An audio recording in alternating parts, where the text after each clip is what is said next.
حسين البلوشي روايع البارجيل عاطلنا كلمة، وأنا أشوف بعض المشاهدين تنطبق عليه كلمة مويم.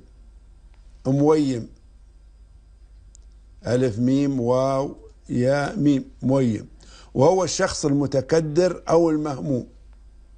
وأنا سألت زميلي وائل أقول أنتوا شو تسمونه؟ شو قلت لي وائل؟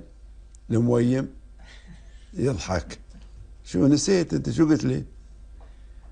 نفس الشيء ها؟ نفس الشيء يعني تعبان مويم كذي. أشوف أنا بعضهم حتى في السيايير مويمين الحين. إيه اسمعوا منو؟ اسمعوا الشاعر مراد اليافعي ايش يقول لكم.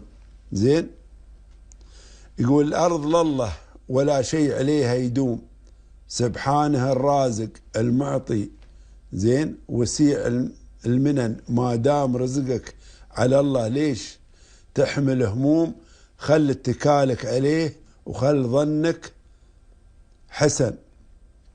يسعد صباحكم مراد اليافعي.